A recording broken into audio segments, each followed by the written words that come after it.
إن الحمد لله نحمده ونستعينه ونستغفره ونعوذ بالله من شرور أنفسنا ومن سيئات أعمالنا من يهد الله فلا مضل له ومن يضلل فلا هادي له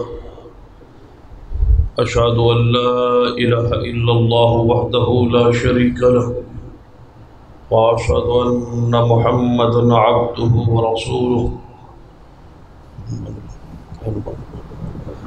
أما بعد فإن خير الحديث كتاب الله وخير الهدي هدي محمد صلى الله عليه وآله وسلم وشر الأمور محدثاتها وكل محدثة بدعة وكل بدعة ضلالة أما بعد فأعوذ بالله السميع العليم من الشيطان الرجيم من همزه ونفخه ونفثه بسم الله الرحمن الرحيم يا أيها الذين آمنوا اتقوا الله وقولوا قولا سديدا يصلح لكم أعمالكم ويغفر لكم ذنوبكم ومن يطع الله ورسوله فقد فاز فوزا عظيما رب اشرح لي صدري ويسر لي أمري واحلل عقدة من لساني يفقهوا قولي رب زدني علما سبحان ربك رب العزة عما يصفون سلام على المرسلين والحمد لله رب العالمين. حضرات،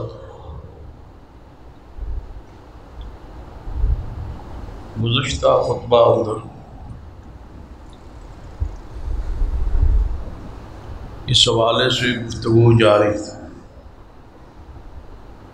کہ قیامت والے دن کلمات کا وزن ہوگا، جو زبان سے ہمارے اقوال یہ جملے نکلتے ہیں ان کو تولا جائے. لہذا نبی رحمت صلی اللہ علیہ وسلم کی حدیث ہے کہ خاموشی میں سلامتی ہے. خاموش رہنا بہتر ہے، افضل ہے، اولا ہے. اگر زبان تر رہے تو اللہ کے ذکر سے یا کم از کم جملہ بولتے وقت سوچنا چاہیے کہ میرا یہ جملہ جو میں کہہ رہا ہوں کیا قرآن و سنت کہ معیار پہ پورا اترتا ہے، یا یہ جملہ جو میں بول رہا ہوں اس کا تعلق کس کے ساتھ ہے، یہ کس کا بنایا ہوا اور کس کا کہا ہوا جملہ ہے، یا جو میں کہہ رہا ہوں یہ جملہ کہیں کسی کوئی خاص شریعت شرعی کوئی اصطلاح ہے یا اس کی کوئی شرعی حیثیت ہے جس کو میں استعمال غلط کر رہا ہوں. کیونکہ نبی رحمت صلی اللہ علیہ وسلم کی حدیث ہے بندہ اعمال کر کے جنت کے قریب ہو تو کوئی ایسا جملہ زبان سے کہتا ہے کہ اللہ وہاں سے اٹھا کے جہنم دے دے. جیسا ذکر ہوا کہ ایک شخص نے صرف اتنی بات کہی کہ اللہ تجھے معاف نہیں کرے گا، غصے میں جلال، تو اللہ نے اس کو پکڑ لیا اور جس کے بارے میں کہا جا رہا تھا اسے معاف کر دیا. اس واسطے ضروری ہے کہ تمام وہ جملے جو ہماری زبان میں عام طور پہ بولے جاتے مومن کی حیثیت سے مسلمان ہونے کے ناطے ان جملوں پہ ہمیں غور کرنا چاہیے. کہ یہ جملہ درست بھی ہے یا نہیں،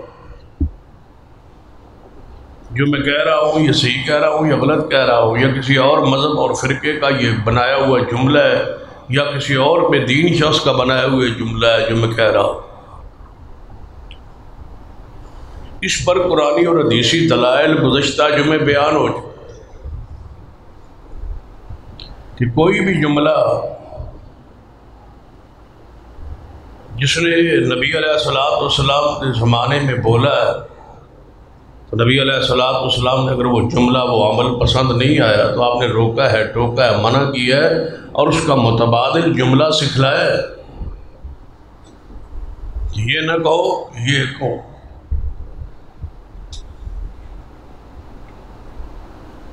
اور سارا جو نظام ہمارا دنیا کا چل رہا ہے یہ چند جملوں پر، ہماری زبان کے جو نکلنے والے جملے ہیں اسی پر چل رہا ہے۔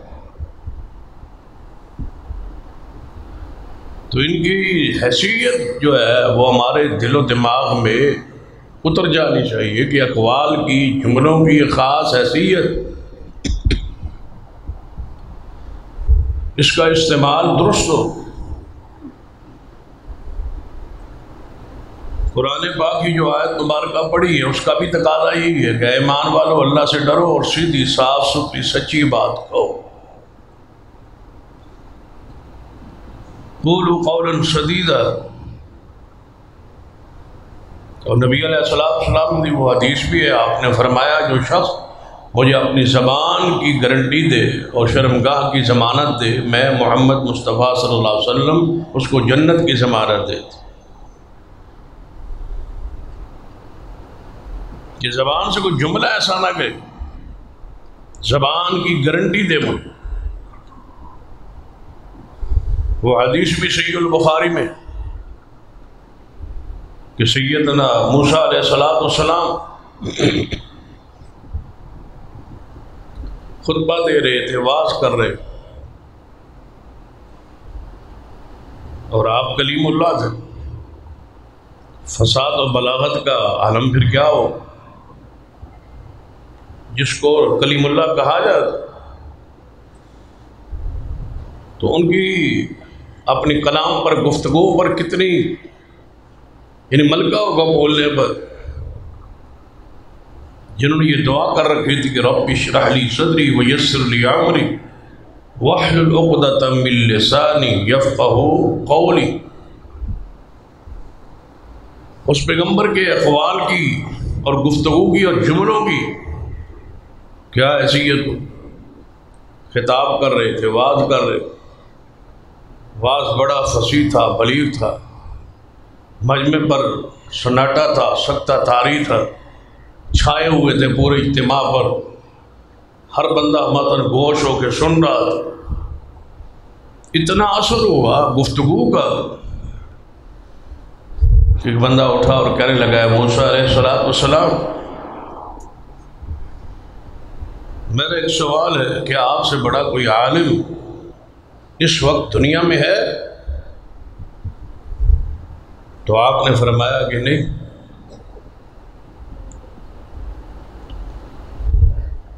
اس وقت مجھ سے بڑا عالم اس دنیا میں کوئی نہیں۔ یہ کون فرما رہے ہیں؟ موسیٰ علیہ السلام۔ ہم اپنے لیے غور کریں، یہ موسیٰ علیہ السلام پیغمبر ہے، معصوم ہے، کریم اللہ ہے، اور فرما رہے ہیں کیا اس پہ غور کریں، اور ہم اپنی زبان میں، اپنے الفاظ میں، اپنی گفتگو میں اور اپنے اشتہارات میں، اپنے جلسوں میں، اپنے پروگرامز میں، اپنے خطباء کے لیے، اپنے علماء کے لیے، اپنے شیوخ کے لیے جو الفاظ کا استعمال کرتے ہیں اس پہ ذرا غور کریں کہ جو کہہ رہے ہیں ہم سچ کہہ رہے ہیں یا جھوٹ کہہ رہے ہیں، یا جو تعریف کر رہے ہیں یہ منہ پہ تعریف ہو رہی ہے یا خلاف حقیقت بات ہو رہی ہے۔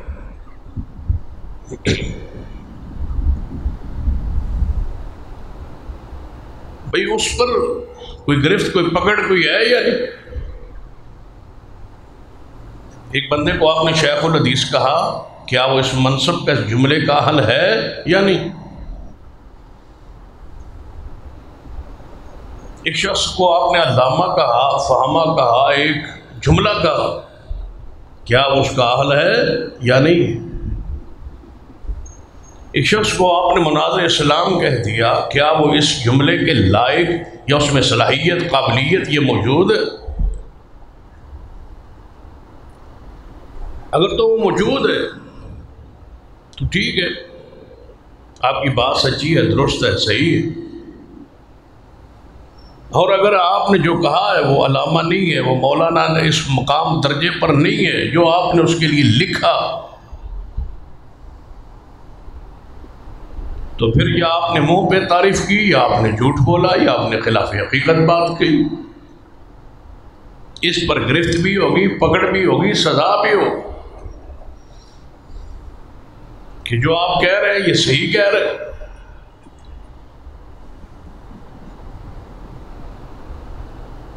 جس کو آپ شیخ الاسلام کہہ رہے ہیں وہ شیخ الاسلام ہے، جس کو الجامع المعقول والمنقول کہہ رہے ہیں کیا وہ اسم واقعی ایسا ہے؟ اس کے القابات، جو جملے آپ اس کے نام کے ساتھ 10 15 لگا رہے ہیں، کیا وہ اس کا حقدار اور مصداق ہے؟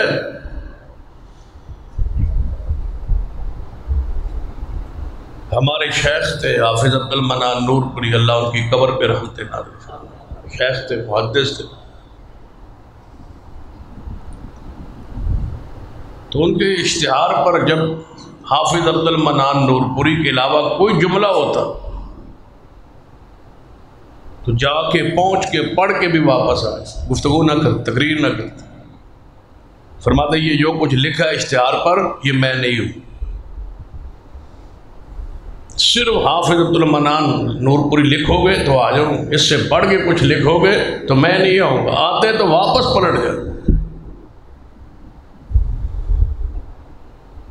لیکن آج جتنے القابات لکھیں بلکہ نہ لکھیں تو کہتے ہیں یہ اشتہار اس سادہ سے، چھاپنے والے کو پتہ ہی نہیں ہے کہ میری حیثیت کیا ہے، میرا مقام کیا ہے، میری خطابت کہاں پہ جا رہی ہے، اور مجھے کچھ بھی نہیں لکھا۔ پھر ذرا اس حدیث پہ غور کرے جو صحیح البخاری میں ہے کہ قیامت والے دن سب سے پہلے جہنم میں جانے والا جس سے جہنم کو بھڑکایا جائے گا وہ وہی شخص ہوگا جو قاری، عالم، خطیب ہوگا۔ سب سے پہلے جہنم میں جانے والا وہی شخص ہوگا۔ اسے پوچھا جائے گا، رب پوچھے گا کیا لے آئے ہو بھائی؟ جنت کے جانے کا ارادہ ہے آپ کا، لے کے آئے ہو، اعمال پیش کرو، اپنا کردار پیش کرو، تمہاری حیثیت کیا ہے؟ تو کہے گا یا اللہ میں قاری تھا، میں عالم تھا، میں خطیب تھا، دین پہنچاتا رہا، اسلام پہنچاتا رہا، قرآن پڑھتا رہا، قرآن پڑھاتا رہا۔ تیرے نبی کا ہی فرمان ہے خیرکم من تعلم القرآن وعلمہ، بہترین وہی ہے جو قرآن پڑھے پڑھائے، وہ تو میں کرتا رہا۔ اللہ تعالیٰ فرمائے کہ تو جھوٹ بولتا ہے، تو اس لیے پڑھتا پڑھاتا رہا کہ تجھے وہاں خطیب کہا جائے، قاری کہا جائے، یہ مقام دیا جائے، یہ درجہ دیا جائے، تو اس لیے کہتا تھا۔ دنیا تو تیرے ظاہر کو جانتی تھی، ہم تو تیرے دل کو جانتے تھے۔ جس کے لیے تو کرتا رہا وہ تجھے اشتہار چھپے یا نہ چھپے، یا اللہ وہ تو چھپے، جو تو کہلوانا چاہتا تھا وہ تجھے کہا گیا یا نہیں کہا گیا دنیا میں، یا اللہ کہا گیا۔ فرمایا پھر ہمارے لیے سوائے جہنم کے آج کچھ بھی نہیں۔ جس کے لیے تو کرتا رہا وہ ہو گیا، وہ صلہ مل گیا، وہ نتیجہ مل گیا، وہ امام انقلاب تو دنیا میں بن گیا، وہ محدث زمان تو ہو گیا، وہ خطیب ملت، وہ جو الفاظ تو چاہتا تھا وہ تیرے ساتھ ہو گیا، تجھے مل گیا، دنیا نے کہہ دیا، نعرے لگا دیے، اب ہمارے پاس تیرے لیے سوائے جہنم کی اور کچھ نہیں۔ سب سے پہلے فیصلہ ہی جہنم کا اس بارے ہو رہا ہے۔ معمولی بات نہیں ہے، سچی بات کہو، صاف بات کہو۔ جو مقرر ہے اس کو مقرر کہو، جو استاد ہے اس کو استاد کہو، جو محدث ہے اس کو محدث کہو، جو جس کا درجہ ہے اقرموا منازلکم، اس درجے پر اس مقام پر اس کو بٹھاؤ۔ جس طرح اللہ کی صفات پیغمبر میں نہیں ہے، پیغمبر کی صفات دوسرے صحابہ میں نہیں ہے، صدیق کی صفات عمر میں نہیں ہے، عمر کی شان عثمان میں نہیں ہے، عثمان کا مقام سینہ علی میں نہیں ہے، جو علی کا مقام ہے وہ دیگر صحابہ کرام کا نہیں ہے، جو صحابہ کا ہے وہ تابعین کا نہیں ہے، جو تابعین کا ہے وہ تبع تابعین کا نہیں ہے، جو تبع تابعین کا ہے وہ محدثین اور فقہاء کا نہیں ہے۔ تو اسی طرح جو درجہ جس عالم کا ہے اس کو بیان کرو، جو نہیں ہے اس فرق کو جانو اور پہچانو۔ اگر یہ فرق نہ ہوتا تو علماء، تبع تابعین، تابعین، صحابہ کرام، یہ فرق، یہ نام الگ الگ اصطلاحیں نہ ہوتی۔ یہ پہچان کے لیے ہے، یہ درجات بندی ہے۔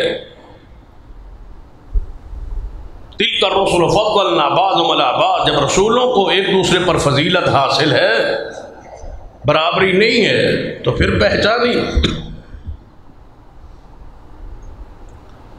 جملہ کہنے سے پہلے جو جملہ زبان پر بولا جا رہا ہے اس کو سوچو، میں کیا کہہ رہا ہوں، کس کے بارے میں کہہ رہا ہوں۔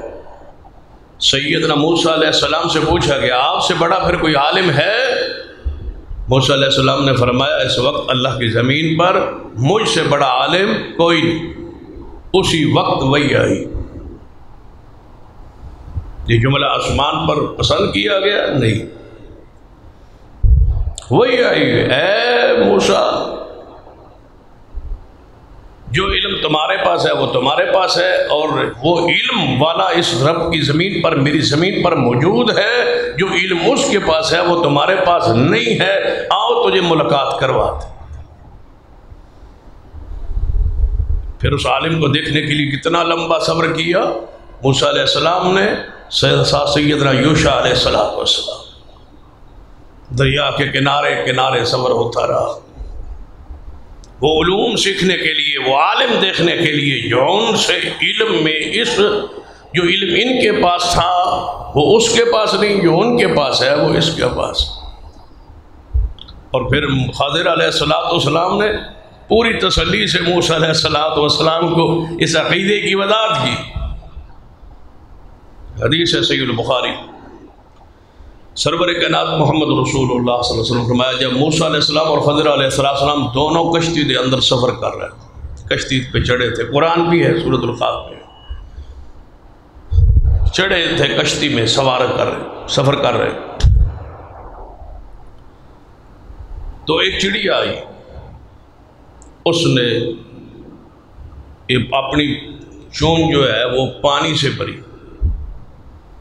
جس طرح آپ دیکھتے ہیں نہروں میں، تالابوں میں یا دریاؤں کے کناروں پہ چڑیاں اڑتی ہوئی پانی لیتی، اڑتی ہیں، جھپٹی مارتی ہیں اور پانی کی چونچ بھر کے پھر آگے اڑ جاتی۔ چڑیا نے ایسے ہی کیا۔ خضر علیہ السلام نے فرمایا موسیٰ اس چڑیا کو دیکھا ہے؟ جی ہاں دیکھا ہے۔ فرمایا اس دے پانی لین نال کوئی دریا دے پانی، کوئی سمندر دے پانی کمی ہوئی؟ فرمایا نہیں۔ تو فرمایا تیرا علم اور میرا علم اکٹھا بھی ہو جائے نا تو رب کے علم میں کوئی کمی نہیں۔ یہ جملہ کہ مجھ سے بڑا عالم کوئی نہیں، یہ نہ کہا کرے، ہر عالم سے بڑا عالم کوئی نہ کوئی رب کی زمین پہ موجود ہوتا ہے۔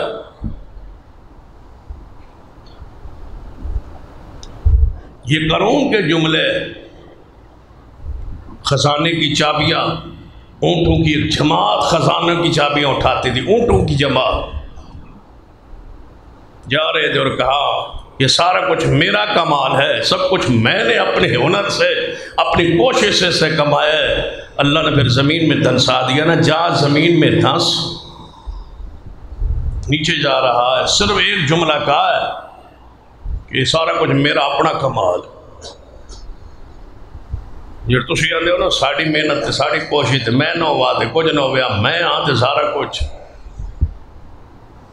میں ہوں تو یہ مسجد چل رہی ہے، میں ہوں تو یہ مدرسہ چل رہا ہے، میں ہوں، میرا تعاون ہے تو یہ سب کچھ ہے، میں نہیں ہوں گا تو یہ اجڑ جائے گا، یہ ختم ہو جائے گا، یہ برباد ہو جائے گا، میں ہوں تو گھر چل رہا ہے، میں ہوں تو ملک چل رہا ہے، میں ہوں تو محلے کے لوگ سکون سے رہ رہے۔ یہ سارے جملے خلاف حقیقت، تو نہیں تھا تو یہ نظام تھا، تو نہیں رہے گا تو نظام چلتا رہے.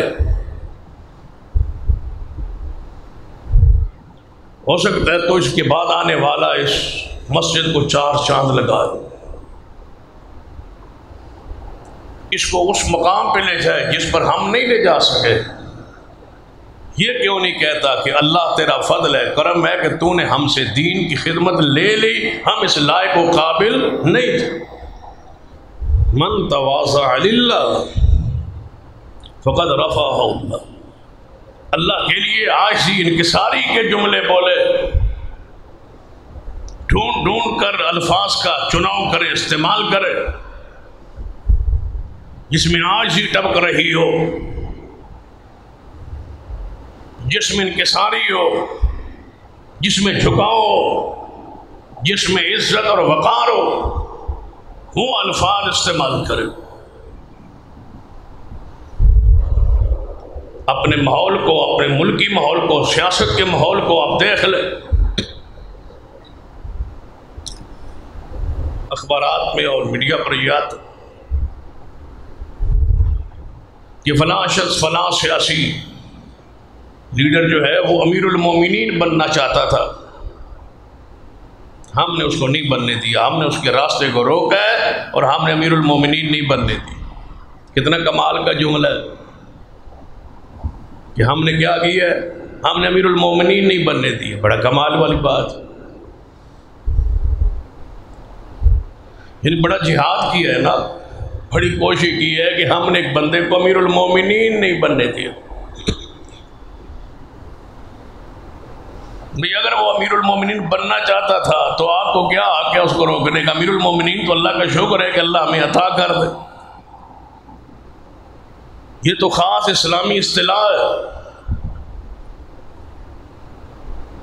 آپ نے کون سا مارکا مارا ہے کہ اس کو امیر المومنین نہیں بننے دیا؟ ہم نے نہیں بنا، ہم رکاوٹ بن گئے، امیر المومنین نہیں بننے دیا. بڑی بات. اگر وہ بننا چاہتا ہے تو تم نے روکا کیوں؟ اگر روکا ہے تو تم نے کون سا خیر کا کام کیا ہے؟ جانتے ہو یہ اصطلاح کس کے لیے تھی؟ جانتے ہو امیر المومنین کون ہوتا ہے؟ تم تو یہ تصور دے رہے ہو نا کہ امیر المومنین اگر فلاں سیاسی لیڈر بن جاتا، ہم نے اس کا راستہ روکا ہے، تو مطلق العنان ہوتا، وہ عامر ہوتا، وہ جو مرضی وہ کرتا. کیا تصور دے رہے ہو اس قوم کو، اس تاریخ اسلام کو کہ امیر المومنین ایسے ہوا کرتے تھے؟ کون تھا سب سے پہلے رب کی زمین پر امیر المومنین جسے کہا گیا؟ وہ سید عمر فاروق رضی اللہ عنہ. بتاؤ وہ عامر تھے،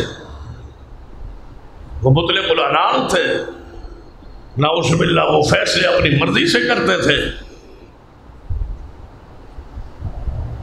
یہ تو صحابہ کرام بیٹھے ہیں کہ محمد رسول اللہ صلی اللہ علیہ وسلم کے بعد ہم خلیفۃ الرسول کہتے تھے. کس کو؟ ابو بکر صدیق کو خلیفۃ الرسول، رسول اللہ کا نائب، رسول اللہ کے بعد میں آنے والی شخصیت سیدنا ابو بکر. اب جو سیدنا عمر ہے، کیا یہ خلیفۃ الرسول ہے؟ کیا ان کو بھی یہی کہا جائے؟ آئے تو یہ صدیق کے بعد ہے. کوئی ایسا لقب، کوئی ایسی الفاظ چناؤ ہو، یہ کس کس پر ہم پھر خلیفۃ الرسول بولیں گے؟ خلیفۃ تو صدیق تھا جو رسول اللہ کے بعد تھا، وہ تو خلیفۃ الرسول ٹھہرے. تو اتفاق ہوا کہ آپ کو امیر المومنین کہا گیا. اور بڑا پیارا یہ جملہ امیر المومنین، اس میں حکمران کی تعریف نہیں ہے. میں جب اس لفظ پہ، جملے پہ غور کرتا ہوں تو ایک عجیب اس میں سے روحانیت محسوس ہوتی، مٹھاس محسوس ہوتی، ایک تصور اسلامی خلافت کا ذہن میں ابھرتا ہے. کہ امیر المومنین کسے کہا جاتا تھا؟ ہم نے روک دیا ہے فلاں بندہ امیر المومنین نہ بنے. یہ امیر المومنین کا معنی کیا لے رہا ہے کہ اگر یہ بن گیا تو مرضی اس کی چلے گی، مطلق العنان ہوگا، عامر ہوگا، جو یہ چاہے گا وہ کرے گا، لہذا ہم نے راہ روک دی ہے. تو اس کا مطلب امیر المومنین ایسے شخص پہ بولا جاتا ہے. سیدنا عمر کی زندگی کا ایک فیصلہ بتا دو جو شورا کے بغیر ہوگا۔ امیر المومنین کا لفظ انتہائی مقدس پقیدہ لفظ تھا، امیر المومنین۔ میں تو کہا کرتا ہوں اس میں سیدنا عمر رضی اللہ تعالی عنہ کے لیے تعریف کا جملہ کم ہے، عوام کے لیے بڑا پیارا جملہ ہے۔ امیر کس کے لیے ہے؟ عمر کے لیے، ہمارے لیے عوام کے لیے کیا تھا؟ المومنین، مومنوں کا امیر۔ یہ وہ امیر ہے جنہیں قرآن کہہ رہا ہے یا ایھا الذین آمنوا اطیعوا اللہ واطیعوا الرسول واولی الامر منکم فإن تنازعتم في شيء فردوه إلى الله والرسول إن كنتم تؤمنون بالله واليوم الآخر ذلك خير وأحسن تأويلا۔ اے ایمان والو اللہ کی اطاعت کرو، پیارے حبیب جناب محمد صلی اللہ علیہ وسلم کی اطاعت کرو، وَأُولِي الْأَمْرِ مِنْكُمْ، اور اپنے امیر المومنین کی اطاعت کرو جیسے رسول اللہ کی اطاعت ہوتی۔ صرف ایک شرط لگائی، فَإِن تَنَازَعْتُمْ فِي شَيْءٍ فَرُدُّوهُ إِلَى اللَّهِ وَالرَّسُولِ، جب تک تمہارا امیر المومنین، تمہارا امیر، تمہارا حاکم، تمہارا بادشاہ، تمہارے اوپر حکم چلانے والا اگر اس کی بات کتاب و سنت کے خلاف ہو تو پھر اللہ اس کے رسول کی مانو۔ جب تک اس کی بات کتاب و سنت کے تابع ہے، وہ تمہارا امیر المومنین ہے، تم اس کی اطاعت کرو گے جیسے رسول اللہ کی اطاعت۔ نبی علیہ السلام نے فرمایا میرے صحابہ اگر چپٹی ناک والا حبشی کالا غلام بھی تم پر امیر المومنین بنا دیا جائے، تم پہ لازم ہے اس کی بات کو سننا بھی ہے، اس کی بات کو ماننا بھی۔ یہ امیر المومنین کی حیثیت ہے، امیر المومنین کا ایک درجہ اور ایک مقام، ایک رسیت اور شان ہے۔ جو تصور دیا گیا امیر المومنین کے بارے میں کہ فلاں کو ہم نے روک لیا، وہ امیر المومنین نہیں بننے دیا، وہ بن جاتا تو یہ کرتا وہ کرتا، یعنی وہ امیر المومنین والا کردار ادا کرتا، نعوذ باللہ۔ امیر المومنین کے بارے میں تصور کیا دے رہے؟ پڑھیے تاریخ میں جنگ قادسیہ کو پڑھیے، وہاں کا شہزادہ گرفتار ہو کے مدینہ پاک میں امیر المومنین سیدنا عمر کے پاس آیا، لوگ پکڑ کے لا رہے تھے، مجاہدین اس کو پکڑ کے لائے، پھر مدینہ داخل ہو گئے، اس کے شہزادوں والا لباس دیکھ کے کچھ بچے کچھ اور لوگ بھی مدینے میں تماشائی جو ہوتے ہیں وہ ساتھ وہ بھی مل گئے۔ لایا جا رہا ہے اس بادشاہ کو، اس شہزادے کو جنگ قادسیہ میں گرفتار کر کے کہ ہم نے اپنے امیر المومنین سیدنا عمر سے اس کی ملاقات کروانی ہے، وہاں پیش کرنا ہے، جو وہ فیصلہ کریں گے اس کو قبول کیا جائے۔ جب مسجد نبوی میں داخل ہوا، وہ شہزادہ ساتھ مجاہدین اور دیگر لوگ تھے، تو آواز دی گئی سیدنا عمر کو۔ سیدنا عمر ایک کچا روڑا مٹی کا اینٹ کا نیچے رکھ کے اکیلے مسجد نبوی میں سوئے ہوئے تھے کہ باہر جو ہے قادسیہ سے گرفتار بادشاہ لایا گیا، شہزادہ لایا۔ سیدنا عمر اٹھے، باہر نکلے، مسجد نبوی کے سین میں آئے تو اس نے کہا تمہارا امیر المومنین کون ہے؟ بادشاہ پوچھ رہا ہے کس سے؟ عمر سے۔ صحابہ نے کہا تو جانتا نہیں یہ امیر المومنین ہے؟ فرمایا پھر اس کے گارڈ اور سیکورٹی وہ کہاں ہے؟ فرمایا یہاں ہمارے امیر المومنین کی یہ چیزیں نہیں ہوتی۔ اس مٹی کے روڑے کو دیکھا جہاں لیٹ کے سرانہ اور تکیہ بنا کے لیٹے ہوئے تھے سیدنا عمر، یہ ہے امیر المومنین۔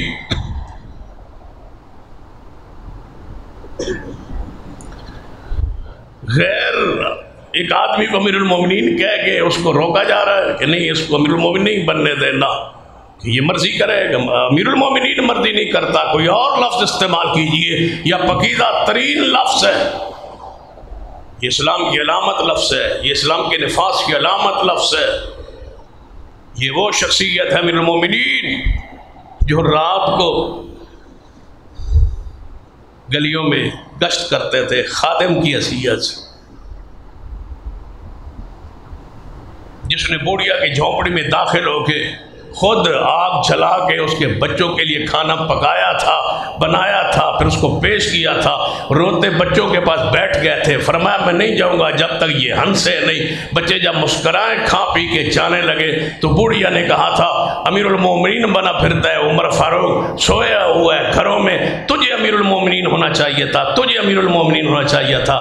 سیدنا عمر رو پڑے، فرمایا جس عمر کی بات تو کر رہی ہے وہ میں ہی ہوں۔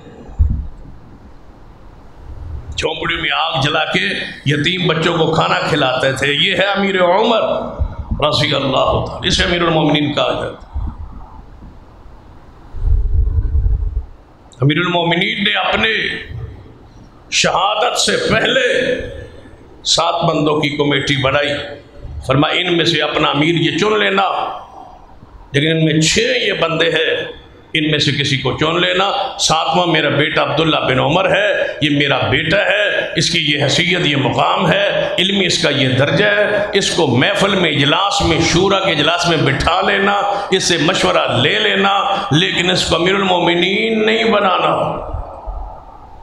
امیر المومنین بنانا یا سیدنا عثمان کو، یا سیدنا علی کو، یا طلحہ کو، زبیر کو، سعد کو، یا عبد الرحمن بن عوف۔ امیر المومنین بننے کے وہ لائق، میرا بیٹا صرف مشاورت میں شامل ہو سکتا ہے، امیر المومنین کے مقام پہ نہیں آئے۔ امیر المومنین پتہ ہے کون ہوتا ہے؟ حالت نماز میں زخمی ہوئے، حملہ ہوا، نماز پڑھتے پڑھتے گر گئے، حملہ ہوا، خون نکلا، عبد الرحمن ابن عوف کو آگے کیا، انہوں نے نماز پڑھائی، بے ہوش ہو گئے، سیدنا عمر اٹھا کے گھر لایا گیا، ہوش میں آئے تو پہلا سوال ہی یہ تھا کہ نماز صحابہ نے پڑھ لی تھی یا کسی کی نماز تو نہیں رہ گئی میری وجہ سے۔ یہ ہے امیر المومنین رضی اللہ تعالی۔ ہماری اصطلاح میں عام لفظ چلتا ہے صادق اور امین کا، پاکستان کے آئین کا ایک حصہ ہے جسے دفعہ 62-63 کہتے ہیں، آئین پاکستان کا، جس میں یہ لکھا ہوا ہے کہ پارلیمنٹ کا کوئی بھی رکن بننے سے پہلے ضروری ہے کہ وہ شخص صادق بھی ہو اور امین بھی ہو، اور پھر ہماری عدالتیں تشریح کرتی ہے کہ یہ صادق امین ہے اور یہ صادق امین نہیں ہے۔ کسی کو وہ صادق امین کا احساس دے دیتے ہیں، سند دے دیتے ہیں، کسی کے بارے میں کہتے ہیں یہ نائل ہے کیونکہ یہ صادق اور امین نہیں رہا۔ اب پڑھیے صادق امین کون تھا اور صادق امین کسے کہا جاتا ہے؟ یہ اصطلاح، یہ لفظ، یہ جملہ، اس کا مصداق رب کی زمین پر کون گزرا ہے؟ ان کبائر کے مرتکبین، فاسقین و فاجرین، گنہگار و خطاکار، دین سے دور، شریعت سے دور، مزارات کے مجاور، شرک کی آلودگی میں پھنسے ہوئے لوگ، یہ ہوتے ہیں صادق امین۔ صادق و امین ہونے کے لیے ضروری ہے کہ محمد رسول اللہ صلی اللہ علیہ وسلم فرماتے ہیں جس جاہلیت کے دور جو آپ نے دیکھا ہے، لوگوں کو جاہلیت میں، شرک میں، بدعات میں، خرافات میں، گناہوں میں 40 سال تک آپ جس معاشرے میں رہے ہیں، اس گناہوں کے لتھڑے ہوئے معاشرے میں کبھی ایک گناہ نہیں کیا، کیونکہ یہ صادق بھی تھے اور امین بھی تھے۔ رسول اللہ فرماتے ہیں صحیح البخاری وغیرہ میں،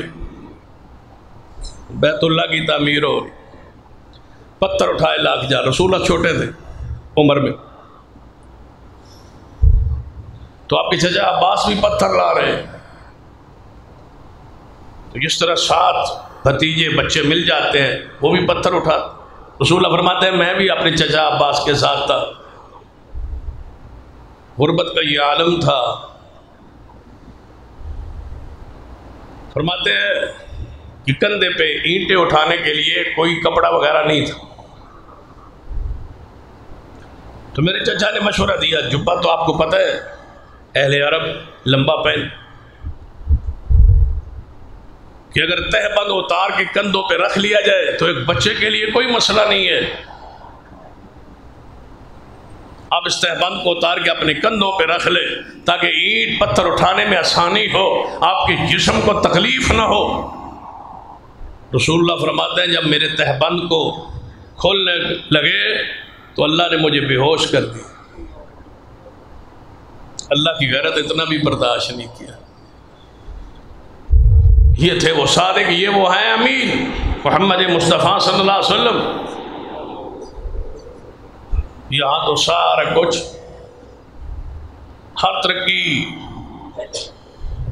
پروگرام میں جتنے بھی تعمیری ہمارے پروگرام ہوتے سارے MNAs MPAs اس میں سے لیتے ایک حصہ ہے معقول ٹھیکیداروں سے, اور صادق بھی ہے اور امین بھی.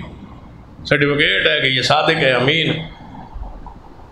ایک MNA ایسا بتایا جائے پوری رب کے پورے اس ملک میں جو ٹھیکیداروں سے ترقیاتی کاموں میں حصہ نہ لیتا ہو. یہ ایسی کرپشن ہوتی ہے جس کو وہ حق سمجھتے ہیں کہ میں نے تو کمیشن لیا, اپنا حصہ لیا. حصہ تیری تنخواہ ہے, تنخواہ تو نہیں لیتا. کہ ہر MNA MPA کو تنخواہ نہیں ملتی, الاؤنس نہیں ملتے, پیٹرول کا خرچ نہیں ملتا, رہائش کا خرچ نہیں ملتا, ڈیرے چلانے کا خرچ نہیں ملتا. یہ جو تم وہاں جب کاموں کے لیے جاتے ہو بیٹھتے ہو ان کے داروں پر, اس دارے کا خرچ بھی وہ گورنمنٹ کے خزانے سے لیتے. اس کے باوجود وہ حصہ وہ کیا ہے, وہ صادق امین کا کام ہے. اتنے صادق تھے کہ بخاری و مسلم میں حدیث ہے وَأَنذِرْ عَشِيرَتَكَ الْأَقْرَبِينَ, جب یہ آیت نازل ہوئی اپنے قریبی رشتہ داروں کو ڈراؤ تو سرور کائنات جناب محمد صلی اللہ علیہ وسلم کوئی صفا پہ چڑھے, آواز ماری ہے قریش, اے بنی عادی, اے بنی کعب. قبائل کو مختلف نام لے کے بلایا, پکارا, وہ سارے آئے, اکٹھے ہو گئے. جو نہیں آ سکتا تھا اس نے اپنا ترجمان یا اپنا قاصد بھیج دیا. رسول اللہ نے فرمایا اگر میں تجھے کہوں کہ پہاڑی کے پیچھے سے ایک لشکر آ رہا ہے اور تم پہ حملہ آور ہونے والا ہے, مان جاؤ گے؟ تو سب نے کیا کہا تھا, کیوں نہیں مانیں گے؟ اس لیے کہ آپ نے کبھی جھوٹ نہیں بولا. تو پھر فرمایا اگر یہ مان لو گے, حالانکہ کوئی چانس نہیں ہے کہ آپ پہ کوئی اس پہاڑی کے پیچھے سے حملہ آور ہو, لیکن میں کہہ دوں تو مان جاؤ گے. لہذا میں کہتا ہوں کہ اللہ نے مجھے نبی بنایا ہے تو میری بات مان لو. جب میں صادق ہوں, امین ہوں, تو میری بات مانو. سیرت پڑھی, امانتیں ساری کفار کی باوجود مخالفت کے, لڑائی کے, جھگڑے کے, سارا کچھ تھا, لیکن امانتیں پھر بھی محمد مصطفیٰ کے پاس. سید شیر خدا کو وہاں چھوڑ کے گئے تھے. یہ امانتیں ہیں کافروں کی, جب وہی نکال رہے ہیں. سوچئے امین کسے کہا جاتا ہے. مال غنیمت سمجھ کے امانتوں کو نہیں کھا جاتے. رسول اللہ جا رہے ہیں یہاں سے, دشمن نکال رہے ہیں یہاں سے. چاہیے تھا جب وہ دشمن ہے, مخالف ہیں, نکال رہے ہیں, رہنے سے پر جناب نہیں وہ برداشت کرتے, نکلنے پر مجبور کیا جا رہا ہے, تو اخلاقی طور پر, ذہنی طور پر, ذہنی طور پر, معاشرے کے حالات واقعات کی روشنی میں کیا حق ہے کہ ان کی امانتیں واپس کی جائے؟ رسول اللہ کیا فرمایا, علی یہ فلاں فلاں کی امانتیں رکھ لو اور واپس کر دینا, تاکہ محمد مصطفیٰ کے امین ہونے پر حرف نہ آئے. یہ ہے صادق اور امین. یہ کون سے صادق امین ہے؟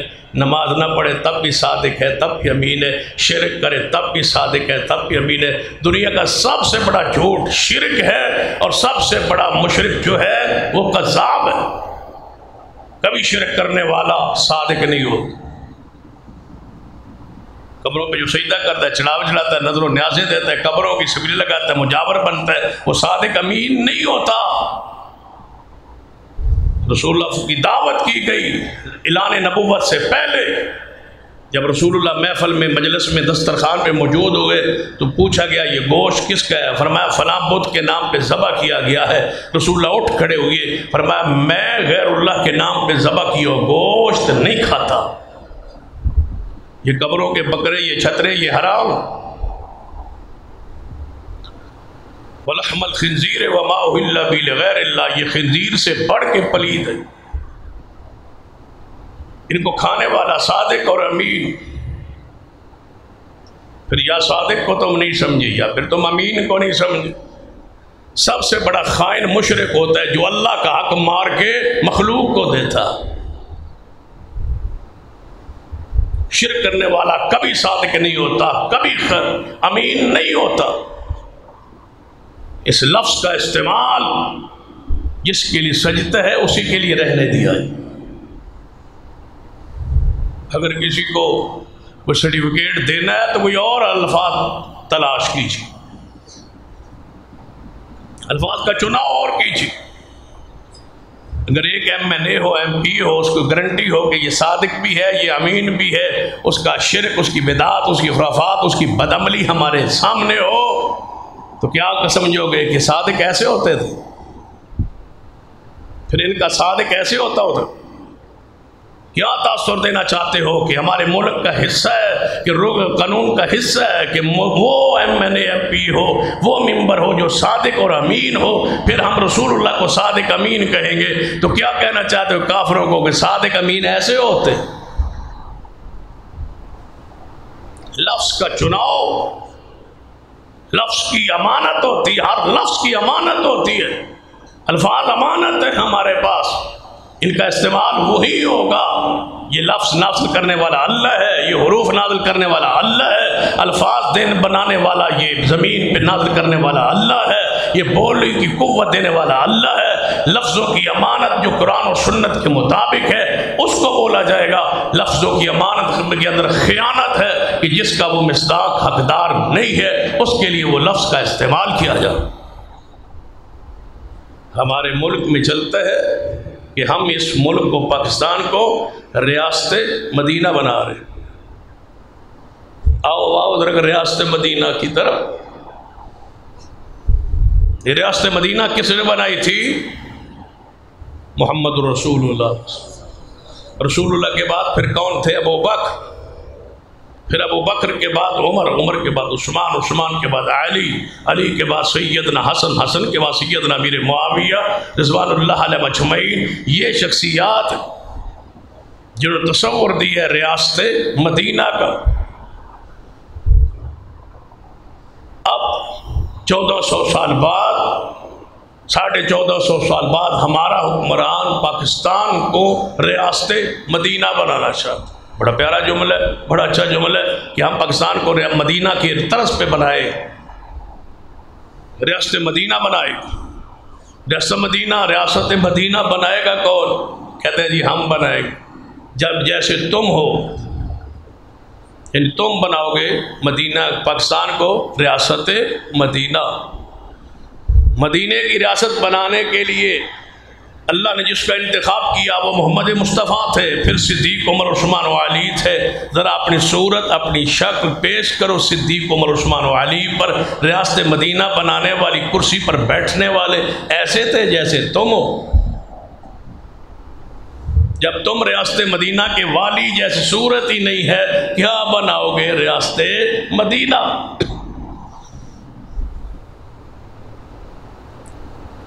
ریاست مدینہ کے والی نے کیا کہا تھا؟ لعن اللہ الیہود والنصارى اتخذوا قبور انبیاء مساجد۔ اللہ یہودی عیسائیوں پہ لعنت کرے جنہوں نے نبیوں کی قبروں کو سجدے کیے۔ رسول اللہ نے فرمایا اے علی، جی یا رسول اللہ، آؤ میں تجھے وزیر بناتا ہوں اپنا۔ آپ کی ڈیوٹی ہے اوقاف کی اور مذہبی امور کی ڈیوٹی آپ کی ہے۔ جہاں جہاں تک رسول اللہ کی حکومت ہے آپ نے جانا ہے اور کسی قبر کو پختہ نہیں رہنے دینا، اونچی نہیں رہنے دینا، بالکل ایک بلشت اونچی کرنے اور کچی بنانی ہے۔ میرا حکم ہے علی، تم اس کام کے ذمہ دار ہو۔ یہاں سے شروع ہوتی ہے ریاست مدینہ۔ صحیح مسلم پڑھو، شیر خدا سیدنا علی کا نام سب سے زیادہ لیا جاتا ہے نا، تو پھر شیر خدا جب خود خلیفہ بنے آپ نے اپنے غلام ابو الحجاج اسدی کو بلایا اور فرمایا اے ابو الحجاج میں تمہیں وہ ڈیوٹی دینا چاہتا ہوں جو ڈیوٹی رسول اللہ نے مجھے دی تھی، آج میں خلیفہ ہوں، وہ ڈیوٹی تم ادا کرو، چاہو جہاں تک علی کی حکومت ہے کوئی اونچی قبر نہیں رہنے دینی۔ یہ ہے ریاست مدینہ۔ یہ کہتے ہیں ریاست مدینہ صرف گلیاں بنانے کا نام ہے یا اسپتال بنانے کا نام ہے یا لنگر خانے کھولنے کا نام، پناہگاہیں بنائے، روٹی سارے نشئی کھا کے سوئے، بس یہ ریاست مدینہ ہے۔ ریاست مدینہ کے ایک شخص دکھاتا ہوں، سیدنا عمر جب زخمی ہوئے، اس کا ذکر پہلے ہوا، زخمی ہوئے، ہوش میں آئے، ایک جوان آپ کو پوچھنے آیا، حدیث صحیح البخاری میں پوچھنے آیا، ایک شخص بیمار پرسی کرن لیا ہے، سیدنا عمر نو پوچھا کے بیمار پرسی کر گیا، پیچھا نو جان لگا تے سیدنا عمر تکیے کے ساتھ ٹیک لگا کے ایسے لیٹے ہوئے تھے، پیٹ مبارک زخمی تھا، خوب وہ دودھ پلایا جا رہا تھا اور شہد ملا کے وہ پیٹ کے راستے آنتوں کے راستے باہر آ رہا تھا۔ یہ کیفیت تھی، زخموں کو ٹانکے نہیں لگے ہوئے تھے اور پیٹ کھلا ہوا تھا، یعنی چاک ہو چکا تھا، خنجر لگ چکے تھے، زخمی ہو چکے تھے، خون جواری تھا، آنتیں مبارک باہر تھی، اور جوان آپ کو بیمار پرسی کر کے پیچھے جانے لگا۔ سیدنا عمر رضی اللہ عنہ دیکھ لیا ایسے لیٹے لیٹے، فرمایا جوان کو پیچھے بلایا، فرمایا تیری سلوار تو ٹخنوں سے نیچے ہے۔ جناب ریاست مدینہ کے والی اپنی سلوار تو دیکھو، تم تو مدینہ میں بھی اونچی نہیں کر سکے۔ مدینہ جو ننگے پیر چل رہا تھا، پیروں کا ننگا ہونا مدینے میں ضروری نہیں ہے، ٹخنوں کا ننگا ہونا مرد کے لیے ضروری ہے۔ ٹخنے سلوار سے ڈھانکے ہوئے تھے، جوتے پاؤں سے اتارے ہوئے تھے، پاؤں ننگے ہونا ضروری نہیں بدبختو۔ پیروں پہ جراب بھی ہو سکتی ہے، پیروں میں جوتی بھی ہو سکتی ہے۔ مدینے کے اندر ہی حضور نے اور صحابہ نے جوتے مبارک پہنے ہیں، موزے پہنے ہیں، جرابیں پہنی ہے، ٹخنوں سے سلوار اوپر ہونا مرد کے لیے ضروری تھا مدینے میں۔ اور ریاست مدینہ کے وارثو نام لیواؤ، ہم ریاست مدینہ بنائیں گے۔ ریاست مدینہ میں کیا تھا؟ صدیق کو پڑھو، پہلا خطبہ پڑھو صدیق کا، مدینہ کی ریاست کو سنبھالا تو کیا فرمایا؟ خطبہ دیا صدیق نے، آپ نے فرمایا لوگو میں تمہارا امور کا سربراہ بنا دیا گیا ہوں، میں تمہارا امیر بنا دیا گیا ہوں، تمہارا حاکم بنا دیا گیا ہوں، بنا دیا گیا ہوں۔ ان صحابہ کرام نے، شورا نے مل کے مجھے اصحاب رسول نے بنا دیا ہے، میری چاہت خواہش نہیں تھی لیکن بنا دیا گیا ہے۔ اب میری بات سنو، جب تک قرآن اور سنت کی تابع داری کروں میری بات مانتے رہنا، اور جس دن میں قرآن اور سنت کی مخالفت کروں اٹھ کے کھڑا ہو کے مجھے سیدھا کر دے۔ یہ ہے مدینہ کی ریاست کا پہلا رسول اللہ کے بعد والی صدیق۔ سمجھنا ہے تو پڑھ لیجئے، سیدنا عمر کو پڑھی، سیدنا عمر رضی اللہ عنہ کھڑے، فرمایا آج کے بعد میں بحیثیت امیر المومنین حکم دیتا ہوں کہ حق مار کا تقرر کر دیا جائے۔ عورت کے لیے کتنا حق مار ہوگا؟ لوگ اس میں غلو کر رہے ہیں، زیادتی کر رہے ہیں، کوئی عورتوں کو تنگ کرنے کے لیے بہت کم باندھ دیتے ہیں حق مار، اور کئی بہت زیادہ باندھ دیتے ہیں، طاقت سے زیادہ پھر دیتے لیتے نہیں ہے۔ تو لہٰذا میں تقرر کرتا ہوں کہ آج کے بعد اتنا حق مار ہوگا۔ مجمع عام میں اجتماع میں عورت بیٹھی تھی، پیچھے عورتیں سامنے ہوتی تھی، پیچھے ہوتی تھی، باپردہ ہوتی تھی، عورت کھڑی ہو کہتی امیر المومنین میں ایک بات کہنا چاہتا ہوں۔ فرمایا فرماؤ۔ فرمایا قرآن کہتا ہے حق مار میں بے شک ایک خزانہ دے دو، نہ قرآن مقرر کرتا ہے نہ حدیث مقرر کرتی ہے، تجھے حق کس نے دیا؟ تو امیر المومنین نے کیا فرمایا؟ بس کو گرفتار کر لو، یہ حکمرانوں کی حکومت کی مخالف ہے۔ یہ کھڑی ہو گئی ہے، اس نے کیسے جرأت کی امیر المومنین کے ہوتے ہوئے، یہ مطلق العنان ہے، یہ عامر ہے۔ آپ نے فرمایا اے عورت آپ بیٹھ جائے، میری اگلی بات کا انتظار کرے۔ سیدنا عمر نے فرمایا اس عورت نے کہنے پر مجھے قرآن و سنت کی طرف میرا رخ موڑ دیا ہے، اگر یہ عورت نہ ہوتی میں ہلاک ہو گیا ہوتا۔ میرا وہی فیصلہ ہے جو قرآن کا ہے، مصطفیٰ کی حدیث کا ہے، میں اپنے فیصلے کو، اپنے الفاظ کو، اپنے اقوال کو واپس لیتا ہوں۔ یہ ہے امیر المومنین، یہ ہے ریاست مدینہ، اسے ریاست مدینہ کہا جاتا ہے، جس میں فحاشی اور بے حیائی، جہاد، فحاشی بے حیائی کا خاتمہ تھا، جہاد جاری تھا۔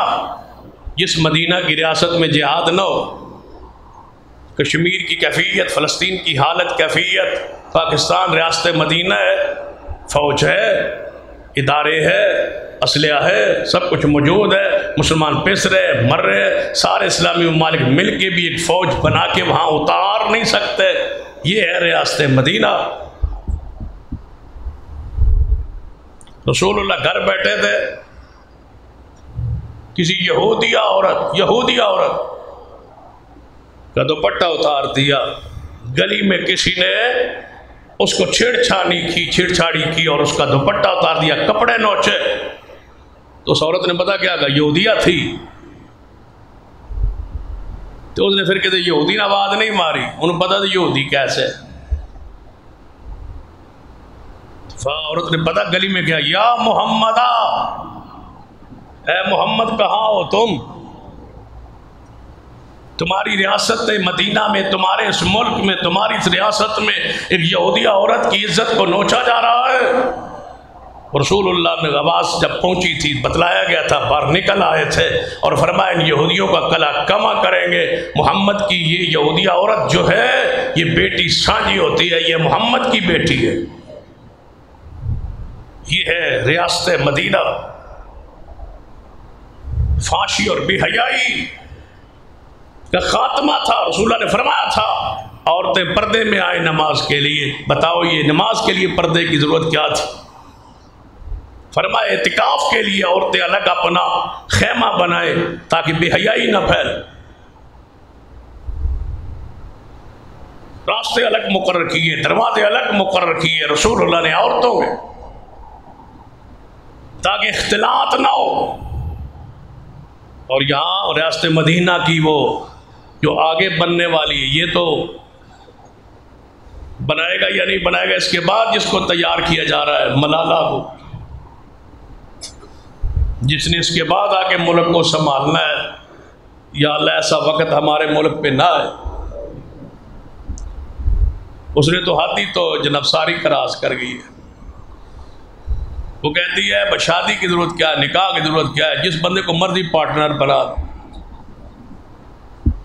پارٹنر رکھے، پھر جدوں دل کرے کاروبار وکھرا وکھرا کر لو، پھر کسی اور نال پارٹنرشپ کر لو، پھر ادھر رج جاؤ تو پھر کسی اور نال پارٹنرشپ کر لو۔ بے حیائی کی انتہا ہے، نہ قانون حرکت میں آتا ہے۔ دفعہ 62-63 بھی موجود ہے، صادق امین ہونا چاہیے، اور ملک میں فحاشی اور بے حیائی کا عالم یہ ہے، اور ریاست مدینہ بن رہی، مجال ہے کوئی قانون حرکت میں۔ بھلا اداروں کے خلاف بات کرے گا، فوج کے خلاف کوئی بات کرے گا، وزیر اعظم کے خلاف کوئی بات کرے گا، دیکھتے ہیں دوسرے دن وہ نظر ہی نہیں آئے گا۔ لیکن دین کے خلاف، رسول اللہ کے خلاف، دین کے خلاف، شریعت کے خلاف، ریاست مدینہ کے دعوے داروں کے دور میں کہا جا رہا ہے کہ نکاح کی ضرورت نہیں ہے، جس مرضی بندے کو اپنے ساتھ رکھ لے، جو ایسی پیدا ہوئی ہو اس کی حالت کیفیت پھر ایسی ہونی ہے آگے۔ یہ پارٹنر کا ہی نتیجہ ہے جو تم سامنے، یہ جملے یہ کسے جا رہے شریعت کے خلاف، ریاست مدینہ۔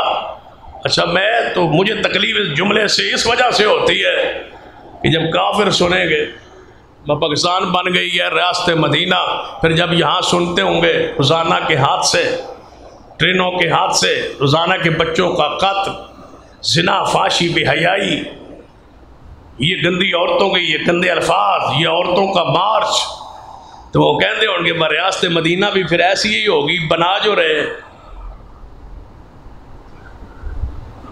وہ تھے نا جنرل ضیاء، اور ادھر تھے علامہ احسان علی شہید رحمۃ اللہ۔ تو علامہ صاحب فرمایا کرتے ہیں میری اس سے ملاقات ہو، سعودی عرب کے یہ دورے پر تھا، میں بھی سعودی عرب میں تھا، تو وہاں جن کے یہ مہمان تھے میں بھی مہمان تھے، اکٹھے ہو۔ یہ اس وقت جنرل تھے، پاکستان کے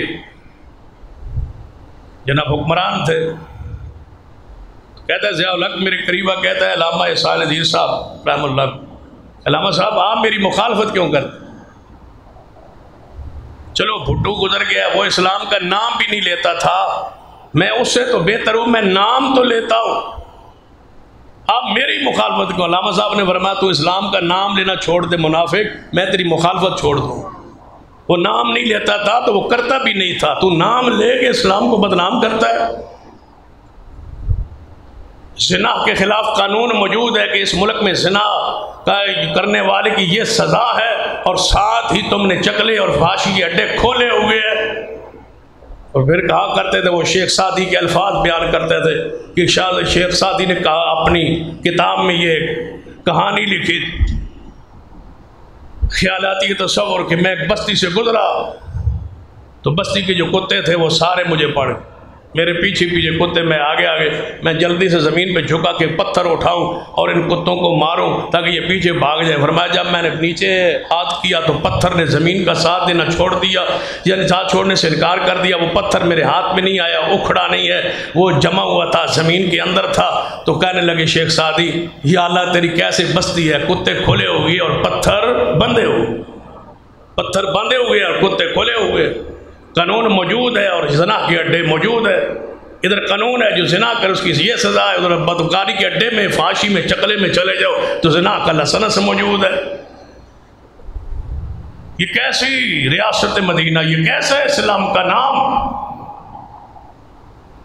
یہ کوئی جملہ ایک ہے، اس پر تو بہت سارے ایسے جملے جو کتاب و سنت سے بالکل ہٹے ہو، عقیدے کے خلاف، قرآن کے خلاف، دین کے خلاف، حدیث کے خلاف، تاریخ اسلام کے خلاف، تاریخ اسلام کو مسخ کر دینے والے جو، کیا ہم پیش کر سکتے ہیں کہ ریاست مدینہ اگر یہ ہے جو بنائی جا رہی ہے تو پھر ریاست مدینہ بھی وہ نعوذ باللہ ایسی ہوگی؟ اس کو بنانے والے کا کردار، صورت پہلے بنائی، صورت بنانے کے بعد شرک سے خاتمہ شروع کیجئے، پھر جا کے قوم کو کہیے کرپشن بعد میں ہے، پہلے شرک کا خاتمہ ہے۔ شرک کے تم خود دعوے دار ہو اور کرنے والے ہو، اور کہتے ہو ریاست مدینہ۔ مدینہ کی ریاست میں کوئی مزار نہیں تھا، کوئی دربار نہیں تھا، کوئی سالانہ عرس نہیں تھا، کوئی میلہ نہیں تھا، کوئی ہے تو پیش کیجئے، نہیں ہے تو پھر مانیے کہ ہم اس کو ریاست مدینہ نہیں بنا رہے بلکہ شرکستان بنا رہے، شرک کے اڈے کھولے جا رہے، صوفیوں کے لیے ریسرچ سینٹر کھولے جا رہے، اسلام دین شریعت سے امت کو دور کیا جا رہا ہے، مدارس مساجد کو تنگ کیا جا رہا ہے۔ مساجد کے لیے جب تک منظوری اجازت نہ ہو تو مسجد نہیں بن سکتی، سینما کے لیے جب چاہیں بنا لیں، فحاشی کا اڈا جب چاہیں بنائیں، جہاں چاہیں بنائیں، کوئی پابندی نہیں۔ مسجد کے لیے NOC چاہیے۔ NOC کیا ہے؟ اس کا معنی یہ ہے مسجد کو نہیں بنایا جا سکتا کیونکہ NOC ملتا ہی نہیں، مشکل اتنا بنایا گیا ہے، 26 اداروں سے کم از کم اجازت، سالہ سال چکر لگاتے ہیں، جس کو باضابطہ NOC کہا جاتا ہے۔ آج تک ہمارے شہر میں، ضلع میں نہیں بن سکا کسی ایک مسجد کے لیے رکا جائے یا نماز نہیں۔ اب بھی ہمارے 3 سے 4 مساجد ضلع میں ایسے جہاں نماز نہیں پڑھنے، لاؤڈ سپیکر دور کی بات ہے، مسجد تو دور کی بات، کہتے ہیں نماز بھی نہیں پڑھ سکتے، نماز پڑھنے کے لیے NOC چاہیے، ساری زمین مسجد ہے لیکن کہتے ہیں نماز کے لیے بھی NOC چاہیے۔ یہ ریاست مدینہ ہے، اسے ریاست مدینہ کہا جاتا ہے۔ الفاظ کا چناؤ سوچ سمجھ کے، جو باقی الفاظ کا عام طور پہ استعمال ہوتا ہے جو کتاب و سنت کے معیار پہ پورے نہیں اترتے، اس پر باس آئندہ جمعہ انشاءاللہ جاری رہے گی۔ اللہ سے دعا ہے عمل کی توفیق عطا فرمائے۔ اقول قولی ھذا واستغفر اللہ لی ولکم ولسائر المسلمین وآخر دعوایا الحمدللہ۔